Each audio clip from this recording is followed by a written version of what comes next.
Hey, Kedge, how you doing? Hey, good. How you doing? Not too bad. So, first place I like to start with these is you just go ahead, you just tell people your story, what you went through, like what you had to Mhm. go through before you kind of like got to me, kind of things. Yeah, sure. I'm quite I do a lot of workouts and have been doing that for a good number of decades, I would say. I got to a point where I took on doing a lot of different exercises. So I got like a fitness instructor that I wanted to kind of, build weight. But I usually do a lot of running. So I introduced kind of doing more weight training. And in the end, because of the quite a lot of weight training and doing a lot of other workouts, I ended up getting OP, but I didn't know I had OP for a very long time. So I went through a number of, once the pain came, I got to a point where I carried on doing the workouts and the exercises for a good 4 or 5 months until I got to a point where I couldn't walk. And it just suddenly came on. And that's when I was like, okay, something really isn't right. And I went through all the kind of scans, went to the doctors, they could see there was inflammation in the pubic bone, but there was no really, I wasn't given kind of like a solution. So I went through a number of physiotherapists. I stopped exercising for, a period of 3 or 4 months, which really affected me mentally because I was so used to doing exercise and having the kind of adrenaline on a like literally I was doing a workout every day. And also I have like a young family, so I couldn't even like go and walk. So I take my kids to the park, or, my husband's quite active as well. So I couldn't really participate with any kind of workouts that we used to do together. So it was quite a massive impact. I mean, the funny thing was actually that I'd actually seen kind of your website kind of 18 months before, but I was like, nah, this is not going to work. I'm in the UK, you're in Australia. How is that possibly going to work? And in my mind, I was like, oh, you have to see someone face to face. But Mm. obviously, after like three physiotherapists, I kind of, and 18 months down the line, when I still couldn't basically walk, I was like, all right, this is it. I'm just going to give it a go. So that's when I kind of reach out to you. And then kind of that's when you kind of, we got together on Zoom, and you provided me this amazing spreadsheet that was quite daunting uh, at the start. So just to reflect, so just really quickly, anyone watching this, Yeah. right? So everyone goes through that process of like, you see a physio or you see my stuff, and it's just like, yeah, that seems bloody weird. I'm not gonna do that kind of things. Totally normal. Anyone watching this right now, it's totally fine. Go see your in-person people. Hopefully they fix you. If they don't, then come back to me. Totally fine, kind of things through that. But yeah, I do think like this spreadsheet that Kej is making reference to, right? Like I have over 2,000 videos on this thing, kind of things. And it's just this all-encompassing, like life's work of exercises and videos and things that I've created to try to deal with every single complexity and every single variation of OP that might occur and stuff like that. And yeah, it's like, when you go and you go through this process and you like see people in person and all this stuff sort of things. Okay, but just appeared in the background. Um, but yeah, you go through this process of seeing all these therapists and stuff. Like that's just the process that people go through, and that's totally normal and stuff like that. So if you're watching this, it's just kind of like, yeah, cool, watch this. Just keep this in the back of your head. It's totally fine. And it's like when you're ready for the nuclear option, when it's like, cool, I want to put in like, an hour's a day rehab because I tried all this other stuff that wasn't as intense and it didn't work. It's just like, okay, cool, now you're ready. There's nothing wrong with that kind of things. Because yeah, sometimes I get people on the other side of it, right? Who will just be like, okay, yeah, I watched the videos. You seem to know what you're talking about. I just want to go to the direct solution. Your literal business has OP in the title, so therefore you must be the person and stuff. It's just like, yeah, your heart's not in it. So when I tell you to like do this thing for the 50th time, you're doing it wrong. It's kind of hard when your heart's not in it because it's like, oh, cool, you've been burned like 5 times and it didn't work, and you've been to like three therapists. Just like, okay, cool. When Jason says for the 15th time to do something that's really bloody annoying, it's like you're more likely to want to do it because you're just like, all right, cool, that other stuff didn't work. I'm desperate at this point. I'm just gonna follow through. It's just like, oh, those 2,000 videos don't seem so brutal. It doesn't seem so bad because I don't have any other options. It's funny, but yeah. So like anyone watching this, totally fine. Go through that process. Everyone else does. You don't need to like find the smart thing that doesn't feel right to you. It's like always go with what feels right, and generally you get led into the right place. But okay, so you go through this process. you come across me, you start into this process, you start working on this spreadsheet, you start to get overwhelmed kind of things. What was one of the first things that let you kind of find some grounding? What I mean by that is, can you remember where it was like maybe you connected your feet, or maybe you got your pelvic floor to widen during a squat? Can you remember when it went, you could feel something that went from it being, okay, these are theoretical things. He's talking about stuff and it makes sense to like, I don't know, I can actually feel something in my body that feels different. And when I do this, I feel stronger and I feel the opposite of what I feel like when my OP is hurting. Can you remember any specific moments like that? Yes, I think the first moment was probably when I think I wasn't doing well with connecting my feet when I was squatting, and you asked me to try and you know lift my couch by doing a squat. Yeah. And I was like, this is just really weird. Why would I be even attempting? You were like, but don't pick it up. It was just to put enough pressure. And it's only when I did that, I realized, or once I actually figured out what I needed to do, because obviously the pain was still there, but I practiced to a point where I was like, oh, I can't do it and there's no pain. And I also then realized that I was actually probably my pelvic floor muscles were just constantly tight. And Mm. only when I did that, I realized that I was releasing. And I think that was the biggest thing that I realized that one of the things I was doing was I was constantly tight, which is probably not helping. And then I had to and that helped me release it, which was good.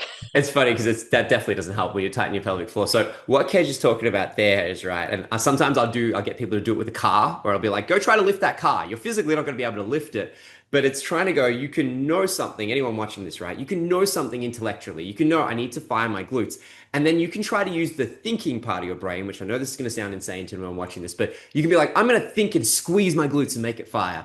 But that is not how it works when you're running and jumping and changing. You don't have time to think. It's got to be a reflex. So there'll be an exercise and there's these instructions. You need to connect your feet and activate your glutes. But what I'm really trying to say is going, cool, can you just make those things happen automatically without thinking about it? And if they did, you wouldn't have OP. So it's kind of like you're trying to make something happen naturally that doesn't come natural to you. And you're trying to make it natural. So what I'm trying to do in that scenario was just going, okay, cool. We're just going to kind of like throw the exercise out. Just go try to lift that couch and let's see what happens. And then let's just see if we can get you out of your head because you've been practicing this. And in a situation like that, Kej, you would have been like your feet were probably connecting and you're probably firing your glutes a bit, but you're probably getting some discomfort in the middle because it wasn't natural and you're forcing it. So it's just like, hey, I can see that you've learned enough here. We almost just need to throw you in the deep end a little bit and let it happen. So let's just get you onto a couch. Let's make sure you're safe. And let's just get you to try to lift it without lifting it and then see what happens. And it's like, hopefully things will just connect and it'll work.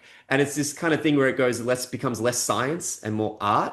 And the thing that I think people really struggle with is this idea of just like, oh, it's going to be like medicine. Like I'm going to take my pills on a schedule and then it's going to just work. And it's just like, oh, no, no, no, you have to become a mechanic. And mechanics, yeah, they have a general idea. They know how an engine works, but half the time they're just creatively problem solving constantly. They're trying to find solutions because there's so many different cars with so many different models and so many different variations, so many different environments. You know what I mean? Like how the same car is going to function in Australia is going to be completely different to how it might function in Russia, right? Stuff like that. And so it's kind of like, oh, the same thing will apply, which is like, oh, I have this spreadsheet and there's this general outline how things are going to go, right?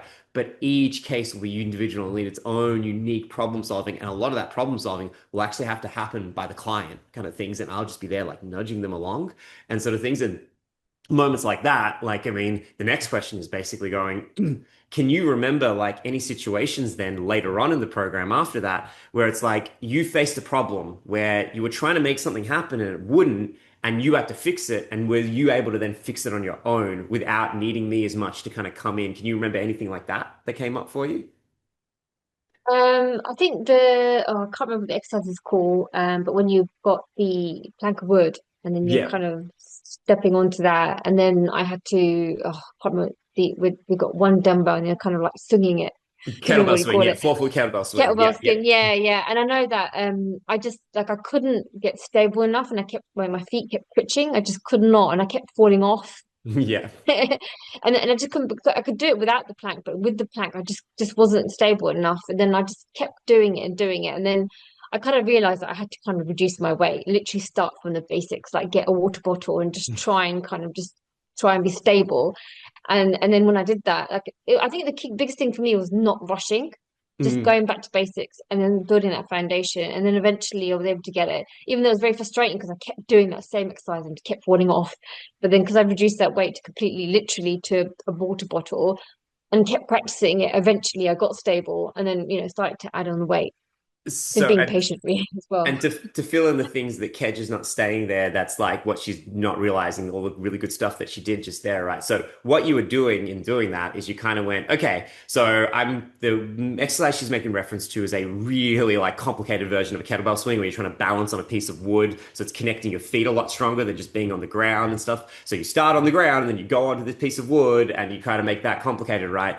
And so what she's describing there though is going, okay, she's doing this thing and her feet are just twitchy, right? And it's just twitching and they're unstable. So she could just keep practicing at the same weight. So say she's doing 6 kilos. She could just keep doing that, right? And if she keeps doing that, the problem with it is that her balance will improve, but her balance will improve by gripping the board. So her balance will be fine, the exercise will be fine, but she'll stabilize her arch in a way that will not be good when she gets on the field or she gets to kickboxing or Muay Thai or she gets to playing or running. She'll grip the ground too much and then that will create too much pressure on the ankle, which will create too much pressure on the pelvis. So the exercise will look fine in the gym and it won't transfer in a healthy way into the actual things that she wants to do in her life. And this is the thing I see all the time with OP rehab. It's great. I can do my glute bridges and clams in the gym, but then I'll go out into the field and it's like it's even worse. And it's not helping because what you're doing, the way you're learning in the gym, is not in a way that is helpful or functional to that kind of things through there. So what she's doing there, she's going, no, no, no, I can't just keep practicing this and doing this exercise, but seeing my feet twitch and grab, which is what she's saying there. Like,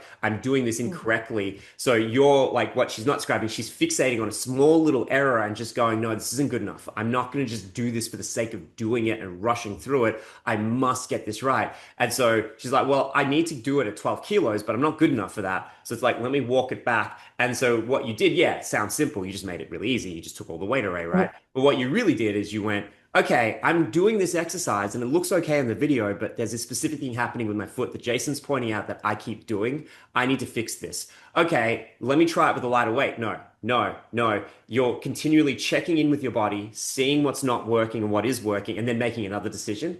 And to me, that's how someone gets better. It's that ability to go, okay, cool, this thing's hurting me. I can't just keep doing it and make it worse. Because I can't run away from it either, because if it's hurting me in the gym, it's going to hurt me on the field. So I need to go and figure out what it is about this. So can I just keep coming back to it, make it a bit easier, try it a different way? What is it trying to tell me? What do I need to fix in my body so I can move forward? Sort of things. I can't just run away from this problem. And I can't also just keep doing the same thing and expect a different outcome because that's insanity, right? Sort of things. So yeah, like that's beautiful. And then from my perspective, it makes me very proud. It's things like, okay, cool. This happened at the beginning, right? So me and you went through it together, sort of things. I helped you. I kind of showed you something with your technique and you were able to fix it. And now all of a sudden it's like, cool, okay, now it's happening to me. But instead of waiting for it to get to the point where it's hurting me and I'm now feeling pain and then dealing with it, no, I'm going to fix this problem at its base, at the beginning, when my foot is twitching around and it's not even causing pain in my pelvis, but I know it will eventually, sort of things. I'm going to nip it in the bud right here and not let it progress any further, sort of things. So now all of a sudden, you are a person who can maintain their car. So instead of just waiting for their car to break and then sending it to the mechanic and then paying $1 billion to get it fixed, right? It's just like, no, I'm going to fix it right now before it turns into a full-blown problem, sort of things. And before I have to like really have to break things down and fix them, kind of things. And to me, it's just like, okay, cool. This is how you keep someone healthy forever, sort of things. It's just you get on top of problems before they turn into bigger problems. And it's just like, oh, now I'm real proud because it's like, I'm not part of this process anymore. You can do that on your own. And so now it's just like, okay, cool. I just need to make sure you have enough information to get to the end point where you can just manage this on your own and you can kind of just control this sort of things.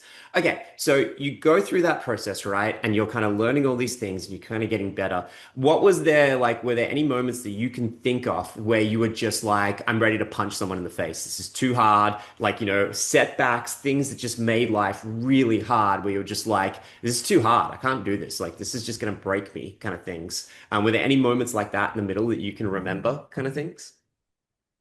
To be honest, I didn't actually encounter that. I was very, very like You were very really diligent. focused.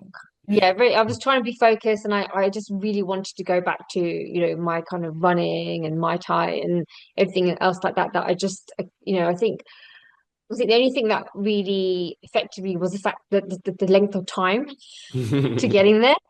So I'm just trying to be patient and not rush through it. But there was no particular stage that I found difficult, to be honest.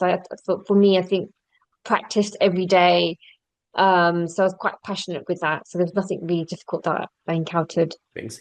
Okay, why don't you then tell people about like Mm. so Kedge basically got in contact with Yeah, me again and was kind of like, oh, my body's kind of gone out. I'm starting feeling some pain again and stuff. So I was kind of like, oh, hey, cool. Well, like, yeah, book in for a session if you want. Otherwise, let's just see if you can fix it on your own. Try this, blah, blah, mm, blah, kind of things. And then we can just discuss it, before. And then I was just like, we'll do a testimonial and we can just discuss it quickly before and stuff, kind of thing. So yeah, why don't you take people then through that process and how that worked for you, kind of things, so that you can like, yeah, and just so that people can kind of get a sense of like how yeah, you are now in control of what's happening, sort of thing. yeah. So I would say, like, I had a good number of months of just having no pain whatsoever, which was amazing because I went back to kind of my normal workout schedule that I hadn't done for like probably 2 years. So that was amazing. So when I got the pain back, I think initially it was kind of like, oh no, shock, anxiety.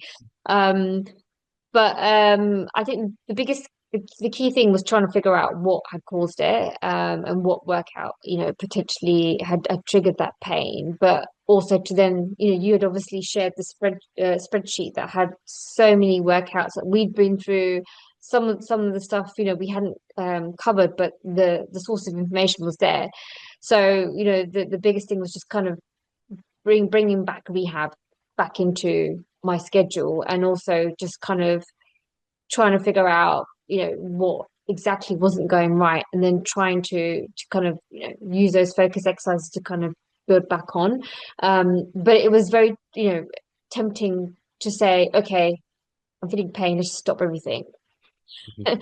But staying calm, I think, was key. Staying calm was key, and then knowing that, this resource was there and it had worked before really well.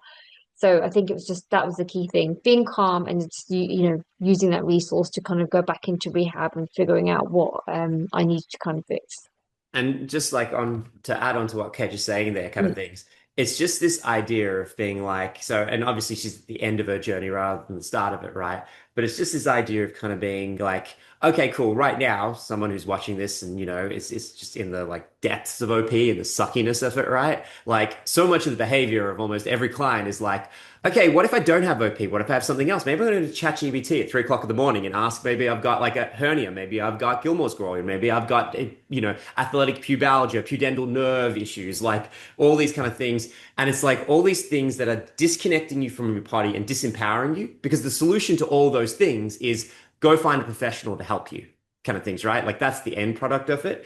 And like my hope is just kind of going like, yeah, you like, majority of people are going to need the help of a professional if they want to fix their OP, but not 100% necessarily, right? But more importantly is more the idea of kind of going, irrespective of who helps you, if it doesn't get to the point where you can help yourself, then you will never truly be over this and you'll always be at the mercy of it. Because anyone watching this right now, you want to understand, like, there's no sugarcoating this. This is not going away anytime soon. And even for Kej right now, right? It's like, it's not gone away. She's in control of it. Those are two very different things. When it's gone away, is it's 100% healed. Do you know what I mean? It's like you just had your hip replaced and now it's great. You have a new hip. It's awesome, kind of things. There's no arthritis anymore because it's steel and titanium. Like that's completely different to, oh, actually, no, the pelvis is healing and it's going through a process of healing. That'll take anywhere from 6 months to 2 years.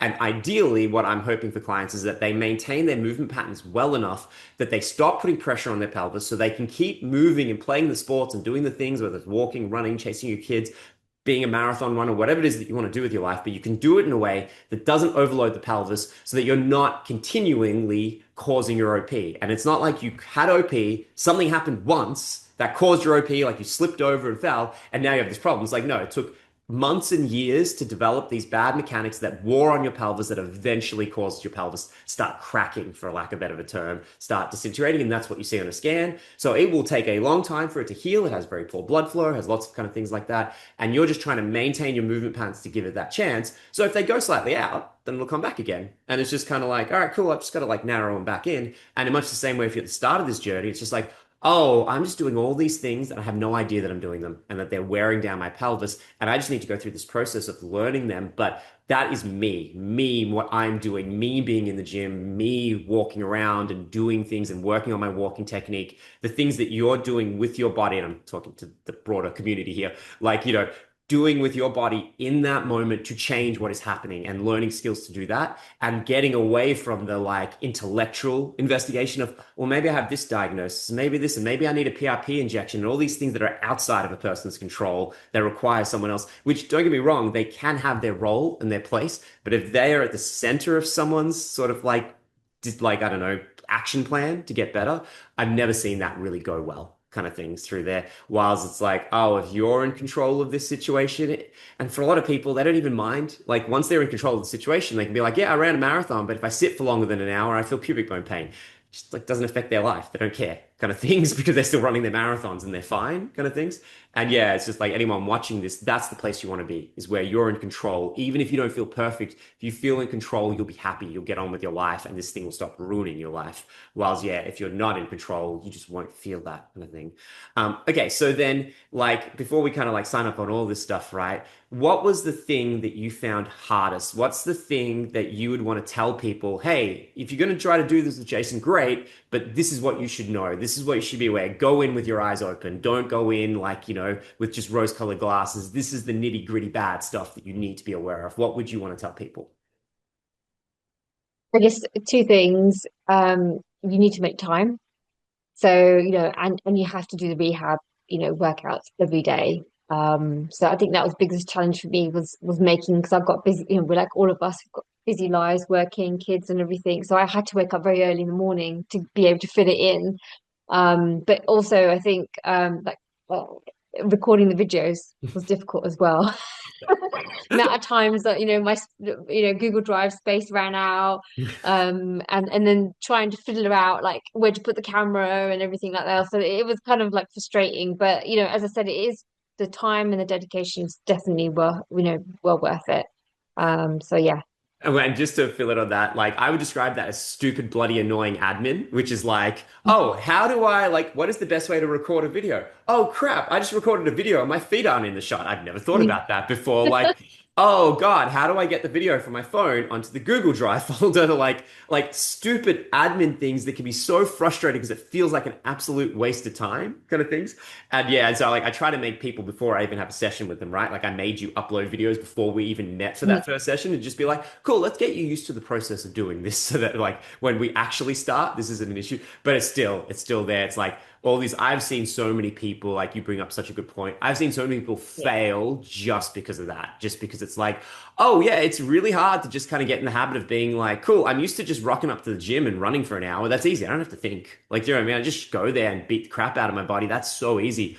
Oh, it's bloody hard to like sit there and kind of go, oh, what's wrong with my squat? Oh, I need to like, I need to watch this video that Jason has sent to me where he's just being super mean and telling me everything that I'm doing wrong. And then I'm probably going to need to take notes on what he's telling me and then read those notes and then perform the squats trying to fix what's happening on those notes, right? Like, I mean, you may have never done anything like that in your life. Do you know what I mean? Like, do you know what I mean? If someone maybe had a golf instructor, that might be something similar, right? Where they're like picking on things and kind of things. But like most people haven't gone through that sort of thing. So that's really hard and weird and different. Yeah, I've seen so many people just fail on that kind of things and just not be able to get past that bit.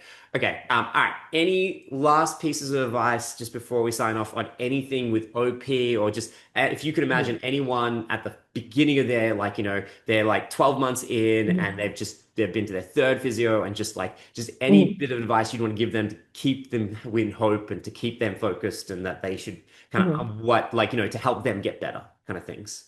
Yeah. I mean, I guess the key thing is don't give up. That there is a way to get better. And just yeah, be dedicated and passionate, and you'll definitely get to hopefully where I am, which is back to normality and doing my workouts. Awesome. Thank you so much. Sort of things. Anyone watching this, I hope you take a lot away. But yeah, thank you so much for doing this, Kaj. Thank you.